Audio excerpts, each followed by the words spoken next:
Welcome back to the Bettors on 14th of April. Wednesday morning, we have 27 games to break down today. Full slate in the MLB, almost a full slate in the NBA. No time to bullshit. If you want to grab my plays, you can go to patreon.com/the and we are getting started with NBA. As always, Milwaukee Bucks at the Minnesota Timberwolves. Game is off the board. Only line up is Milwaukee minus 9.5 on bet 365.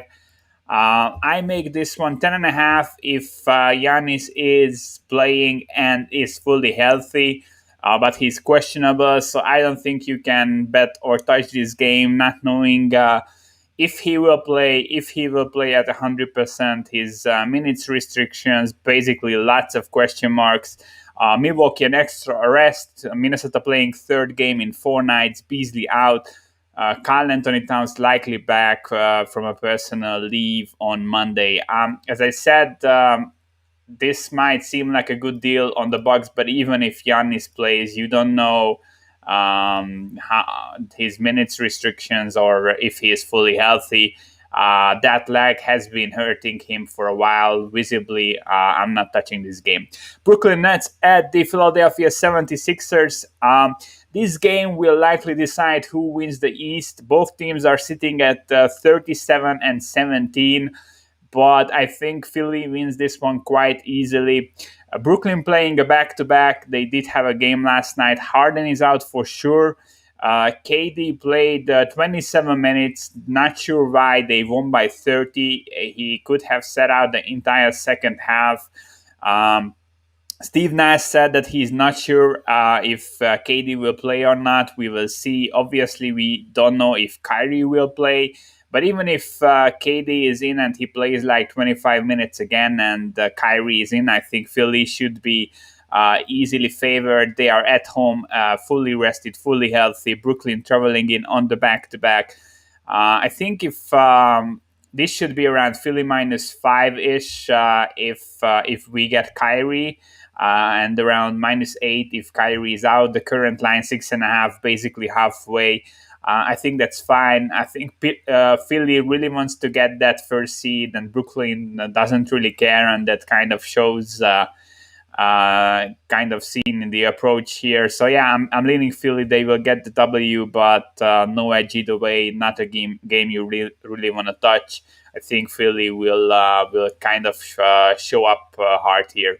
Cleveland Cavaliers at the Charlotte Hornets. 3.5 is the spread, almost a 4 laid by the Hornets at home. Not a game you can really touch. Hornets playing third game in 4 nights and the back-to-back. Last night they played without Ball, Hayward, Monk, Rozier, and PJ Washington. I think too many injuries on the Hornets side. And Cleveland on the other end, 3-7 in the last 10. They have the 5th worst record right now. Both Sexton and Garland are questionable. Obviously, those are huge potential injuries. I'm not sure why would they push them to play. I think they will keep them out. I won't touch either side here. My line would be around Hornets minus 3. I think 3.5, 4 is okay. I'm not a believer in the Hornets with these injuries. They will fall down in the Eastern rankings. Cleveland is tanking. No reason why you should bet on this game. San Antonio Spurs at the Toronto Raptors. Spurs laying 2.5 points on the road. Another difficult game. Raptors currently 11th in the East, 21-34 record. Absolutely terrible. I think they are completely out of it. Spurs sitting in the 9th seed in the West, 26-26 record. They still could make the playoffs, but I'm not sure if they really want to do it. Spurs playing third game in 4 nights. Raptors 13-4 and the back-to-back. Fred VanVleet will be out. We could see further injuries. Raptors are a team that's typically sitting guys out on tail ends of back-to-back. So don't be surprised if you see further guys crash from the Raptors lineup. Overall, I think this is a good matchup for Toronto. why the Spurs have better rebounding. They are just a below average 3-point defense. That's what all that matters really against the Raptors. Raptors, on the other end, defensively have been okay lately. The offense was the part that's not really showing up. They are allowing 108 points per 100 possessions in the last 2 weeks. That's the fourth best in the league. But obviously, the offense is, it's not really working. But they are a good defense against mid-range jumpers. That's basically what you need against the Spurs. And the Spurs not being a good 3-point defense, I think this could be close. Obviously, San Antonio is the slightly better team, but this is really just another bullshit game. Orlando Magic at the Chicago Bulls. Bulls laying 9.5. My spread is 10 here. Orlando completely tanking right now. They lost 6 straight. This was once a top 10 defense. Now they are grading 26 defensively in points per possession allowed. Isaac Porter out. Bamba Okeke questionable. Bulls, on the other end, they also lost 3 straight. I said that they are kind of locked into the 10th seed, but the Raptors and the Wizards are just 2 games back right now. So Bulls better start winning some games. I think the matchup is great here for them. They should be able to get the W. Although, both teams are great at defensive rebounding. And one thing I have to note that the Magic are putting up like 50% of all their shots from mid-range, and the Bulls are grading as the second worst defensive field goal percentage allowed against mid-range shots. We will see. Obviously, I'm way out on Orlando, not touching their games for the rest of the season. We will see tons of blowouts. This is likely turning into a blowout as well, leaning towards the Bulls, obviously. New York Knicks at the New Orleans Pelicans. 2.5 is a spread. I make this between 1.5 and 2. I think still the Pelicans are the side you need to lean towards. Knicks have faced the easiest schedule so far through the entire season up until today. They are now at the 8th seed in the East. They were as high as the 4th seed just a few days ago. I think the top 6 is a tough ask from them based on how the Hawks and the Celtics are playing, and they have the Heat in front of them, which is another better team. While the Knicks are an okay rebounding team still, the Pelicans first in offensive rebounding, 4th in free throw rate. Knicks just 11th and 20th against these defensively. Pelicans are getting to the rim at the highest rate in the entire league. 42.5% of all their shots coming within 4 feet of the rim. Efficiency isn't great, and New York is a decent defense in the paint, but overall I still like the matchup for the Pelicans. Especially as they are overall a bad defense, but against mid-range jump shots that the Knicks are favoring, they are one of the better defenses, allowing the 6th lowest field goal percentage in the league against those. I think with the rebounding edge, better free throw rate, and them being an okay defense against mid-range shots, I think Pelicans will get the W, but Knicks are an elite defense. They can make this ugly. LA Clippers at the Detroit Pistons, 9.5 is the spread. I really like the Pistons here. Unexpected, right?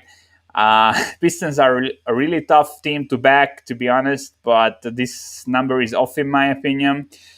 These two played just a few days ago, and the spread was minus 12 and a half. Clippers were laying 12 and a half, but a couple of differences. So that game was in LA. Now we are in Detroit. In that game, the Clippers were on regular rest. Now they are playing a back-to-back and the third game in 4 nights. In that game, Detroit was on a back-to-back, and now they are at home and on extra rest, so 2 days of rest. And in that game, Jeremy Grant was out for the Pistons also. So while I'm factoring everything in, I think this is way under 10. Kawhi is obviously questionable. He could come back here. But even if he's back, I think this should be like 7.5 to 8. And if he's out, like 4.5. It might seem crazy, but fully rested Pistons at home on extra rest with Grant against the Clippers team that just played last night. I'm liking Clippers to get the W, of course, but I think Detroit will cover this 9.5. Is super rough, and I kind of don't see any reason why Kawhi should back here, to be honest. Pistons, I mean, they are just 4-6 in the last 10, but they are losing, but not getting blown out. I still see some effort. They have some nice games here and there, and they will keep trying. And I think getting 10 points at home. There are some books that are giving you 10.5 with the Pistons, Bwin being one of them. I think Detroit is a nice bet. Golden State Warriors at the OKC Thunder, 10.5 is the spread. You cannot touch this game. Golden State is a bad team. They are currently sitting, I think, in the 10th seed. 10th seed, but I don't think they should get into the playoffs. It will be just an embarrassment. They are playing extremely bad. In the last 2 weeks, they have a -6 point differential, -5 against closing spreads on average. Their defense, that's grading top 10 through the season, is the 20th in the last 2 weeks. I just don't see any reason why they should lay more than 10 points on the road. Yes, OKC lost 7 straight. Horford, SGA, Muscala still out. Pokuševski might also be out, but Golden State without Wiseman and Oubre, and this is a bad team. I make this like 8.5 to 9.5. I'm not betting OKC. I think they are tanking way harder than like Detroit. But I mean, Golden State shouldn't lay double digits against anyone on the road. Indiana Pacers at the Houston Rockets, 5.5 is the spread. Houston, another one of these tanking teams. 2-8 in the last 10, half game back from the worst record of Minnesota.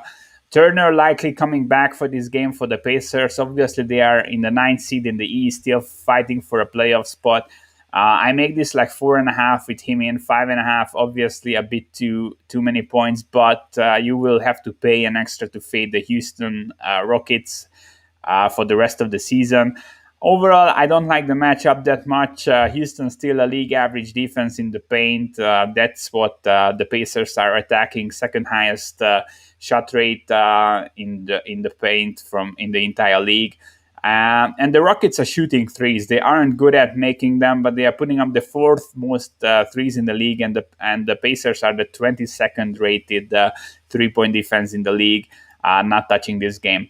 Dallas Mavericks at the Memphis Grizzlies, 2-point spread. Dallas laying 2 points on the road. These are the 8th and the 7th seed in the West. I make this one Dallas -1.5. So the Mavs are slightly overpriced here, in my opinion, but they would be my lean. Memphis has a rebounding edge. They are an okay 3-point defense, but nothing special. Dallas putting up the 5th most threes in the league. If they can get that rolling, I don't think Memphis can hang with them. Although in the last 2 weeks, Memphis is 2nd in points per possession offensively. We've seen some offensive outbursts, but I don't think that's sustainable. Mavs are the better team. Early money came in on the Mavs. Pinnacle opened this at -1.5, and it got quickly bet to 2 where we are right now. I think the Mavs at least have some type of ceiling. I'm not high on them. They don't really have a floor. Stars and Scrubs team, but the Grizzlies don't really have any kind of ceiling. So I hope the Mavs win and they get into the playoffs eventually. Washington Wizards at the Sacramento Kings. This is a spot where I like the Wizards. They are only laying 1.5 points. You can grab a cheap money line. I think the Kings are at the point where they are tanking for 100%. They are 4 games out of the 10th seed. There is really no reason why they should keep trying. They can still get so many losses that they will have like a bottom 5 record, which could help them obviously in the long run. Bagley out and Holmes is doubtful, Hield questionable, too many possible injuries there. Wizards, 5-5 in the last 10. They are still trying. 2 games out of the 10th seed. I think they will probably might get it. But their main weapon was throwing free throws that started like 2 months ago, basically. But they are super good at drawing them. 3rd highest rate in the league. Kings giving up the 6th most in the league. I think Wizards will probably draw like 15 more free throws than the Kings. Washington is putting up the most mid-range jumpers in the league. They are fifth in field goal percentage. Kings defense grading 15th. Holmes for the Kings, I think, super underrated player. He is putting up 135 points per 100 possessions. That's top 8% of the league. Next best player is Barnes at 122. So it's a huge gap. Team is super banged up. Obviously, if Hield sits, that's one less shooter. I think Wizards get the W here. I agree with the line, but I'm still going to go with them. Miami Heat at the Denver Nuggets. Obviously, Nuggets with the terrible news, Murray out for the season. I think he will miss most of next season as well.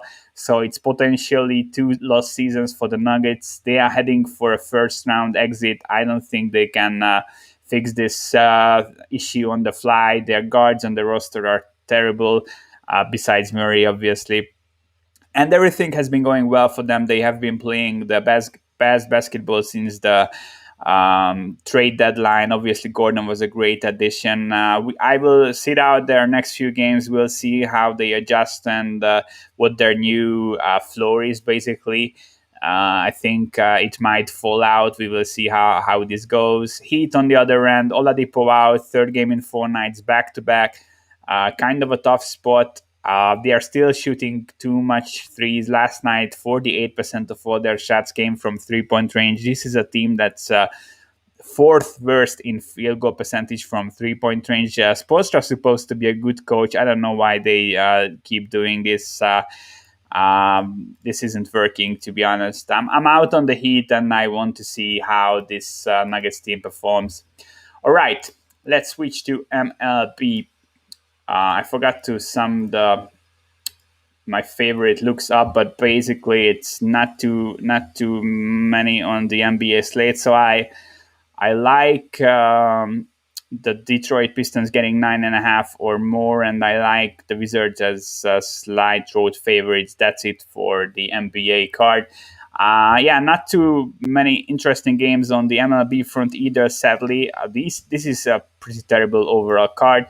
Yankees at the Jays. Kluber's tripling. Kluber, he pitched against Tampa Bay in the outing, in his last outing, 2 innings, 3 earned, just 3 Ks. He walked 2. Fastball velocity was not there. He didn't really miss any bats. 24% called strikes plus whiffs on his breaking balls.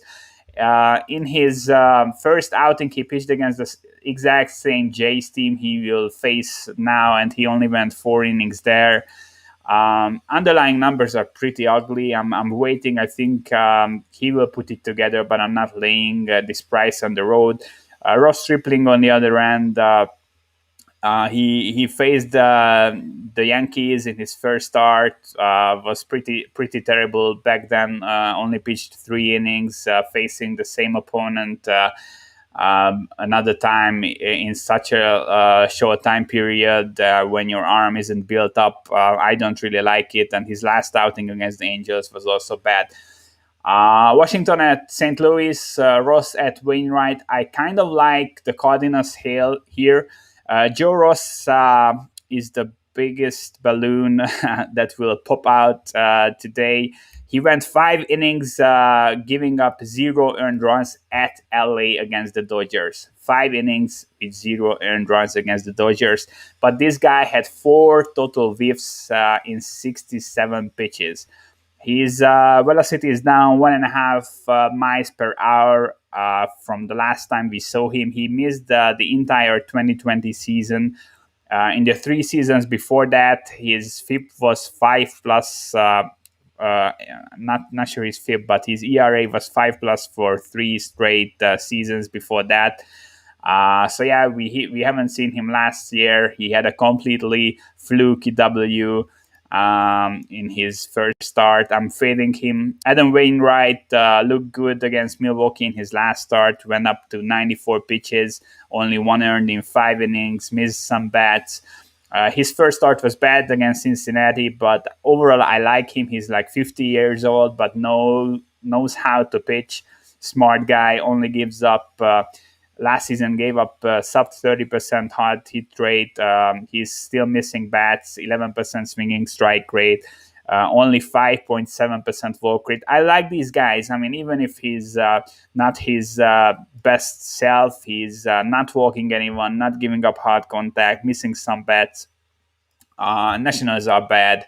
I think Cardinals will get the W here. Cubs at the Brewers, Arrieta at Corbin Burns. Burns is the top starter today, in my opinion. He has a 1.4 FIP in 12 innings so far this season, pitched against the Twins and the Cardinals. 20 strikeouts in just 12 innings with just 2 hits allowed. And he faces the Cubs, who are dead last in WRC+, dead last in expected WOBA. Yes, Cubs have been unlucky with just 190 batting average on balls in play. That will come up, but it's still a team that's not has been hitting, and Burns has been lights out. Yelich missed 2 games for the Brewers, very top-heavy team. They are missing him big time. I won't be laying these prices with him being questionable or not being 100%. He has a back issue. Jake Arrieta, 12 innings this season, 2 starts, both came against the Pirates. You cannot really take away anything from starts against the Pirates. They are the worst team. Arrieta did look okay, but last season he only had a 7.4% swinging strike rate, had walk issues, lefties were hitting him hard, high line drive rate. I don't like him. I think Burns and the Brewers get the W, but this could be a really low-scoring game with Burns shutting down the Cubs and Arrieta kind of keeping Milwaukee in check, especially if the MVP sits.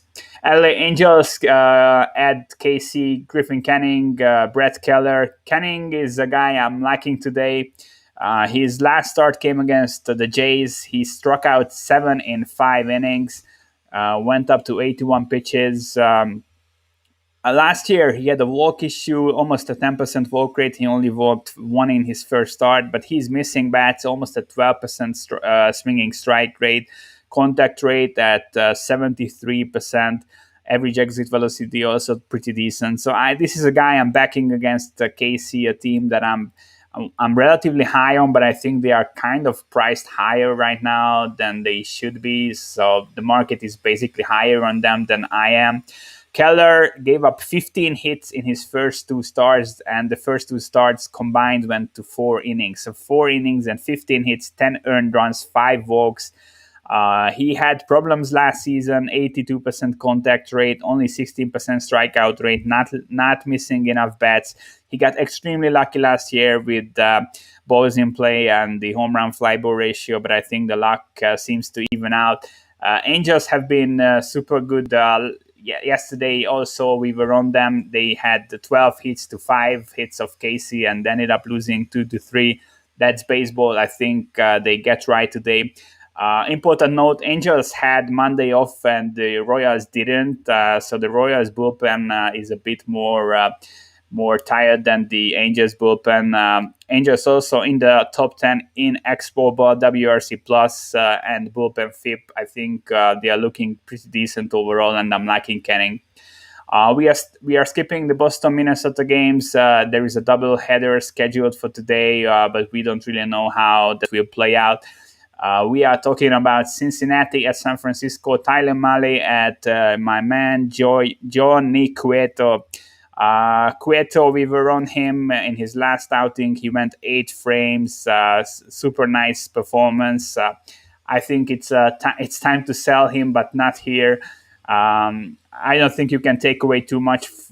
His first 2 starts came against Seattle and the Rockies on the road. 14 innings, 14 Ks. He had a 2.03 FIP. Perfect against those 2 teams. But I mean, Cincinnati first in xBOBA, third in WRC Plus, one of the hottest teams right now.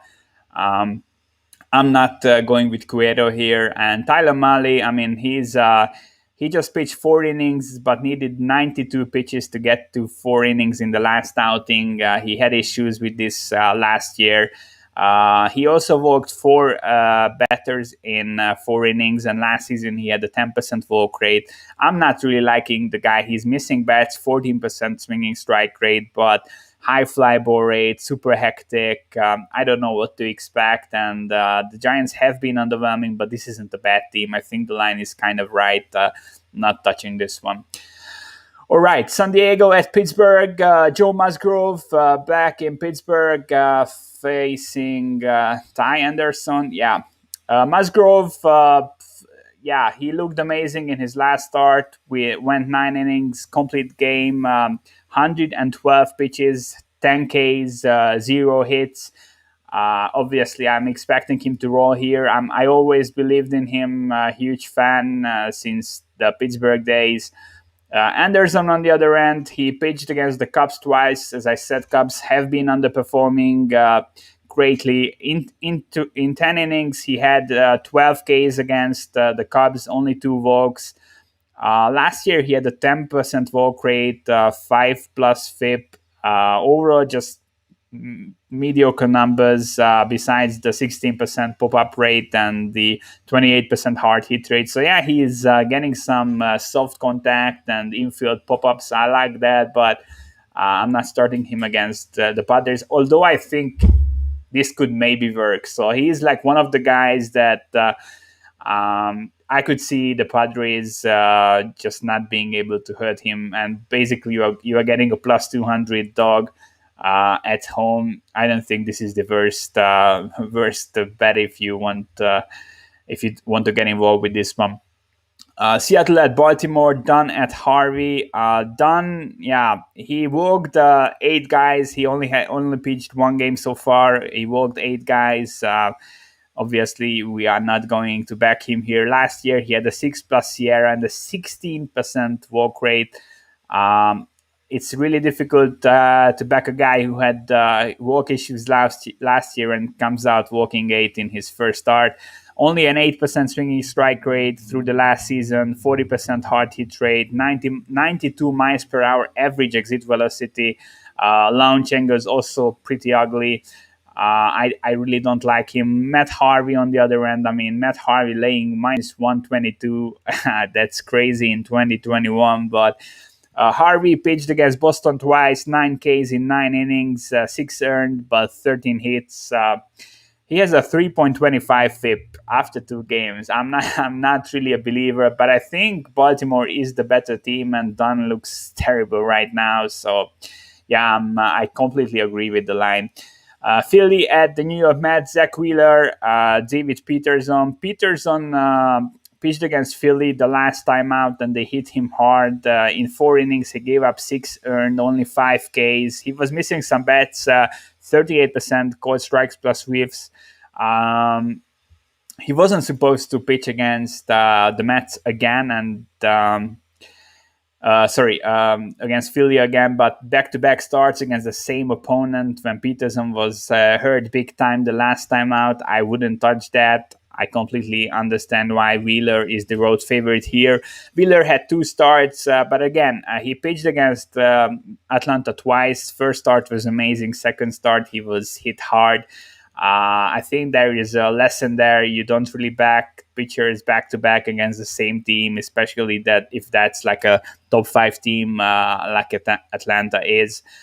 So yeah, I'm a big believer in Wheeler. Mets are the slightly better overall team in my opinion, but I mean Peterson is not a guy I would back in back-to-back starts against Philly after looking really bad the last time out. Texas at Tampa Bay. Arihara at Fleming. Fleming was a guy I really liked last season. I really enjoyed his stuff.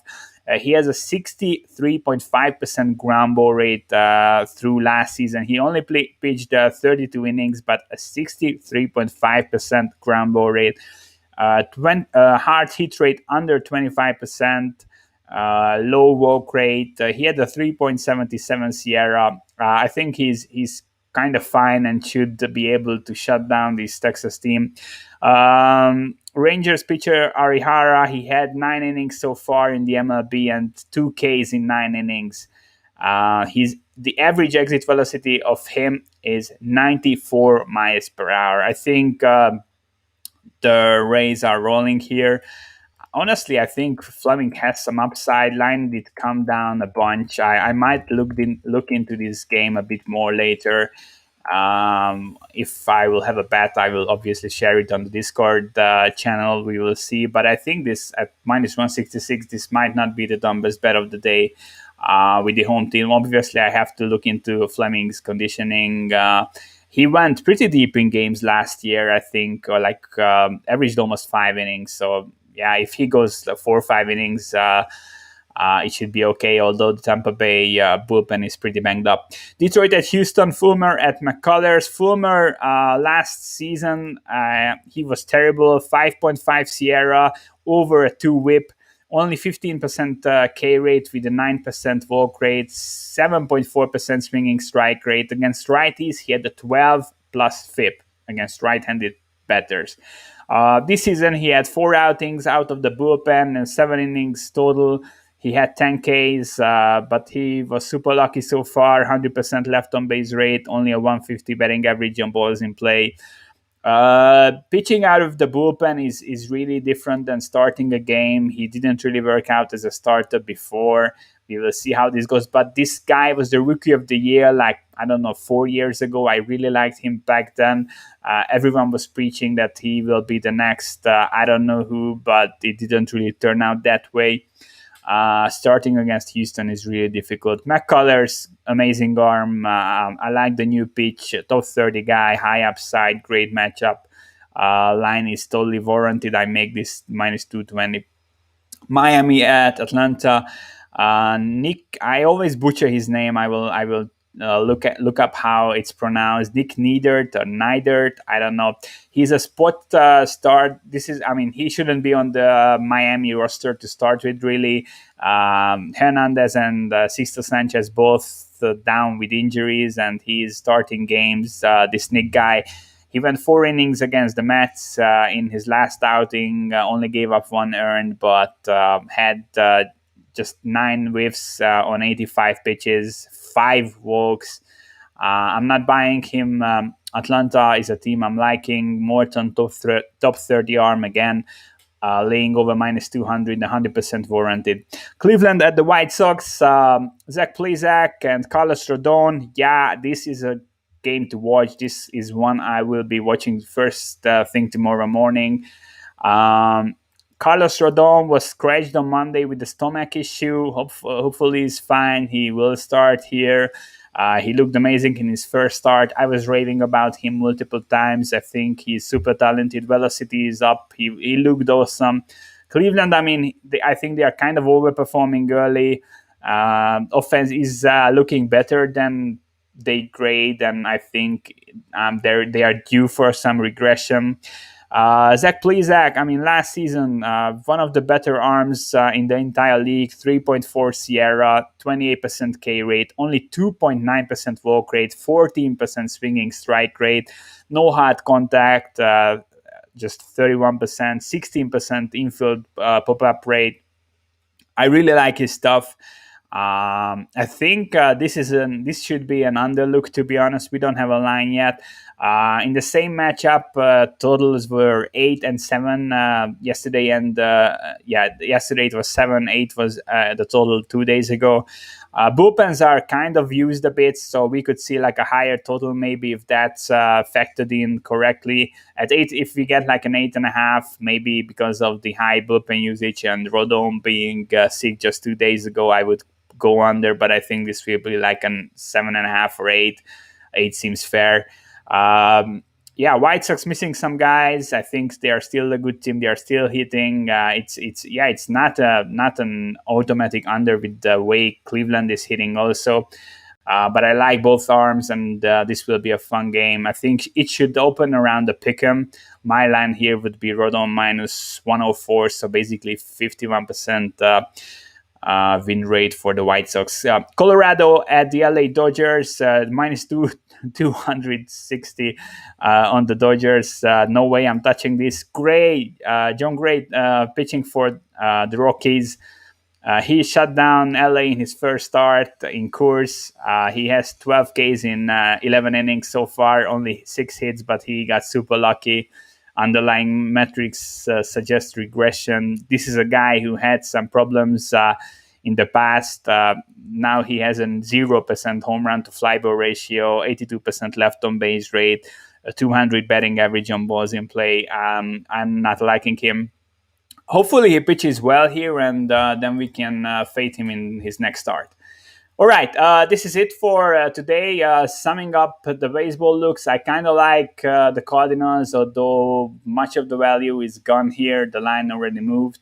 LA, I think they should have won yesterday. They probably are winning today. Griffin Canning, high upside arm. Obviously, he is a bit risky, but all the wild arms are pretty risky. I will look into the Tampa Bay game. If you're on Discord, I will update on this later. We had a pretty big line move on Texas. This was supposed to be a Rich Hill start, but he got pushed back to tomorrow.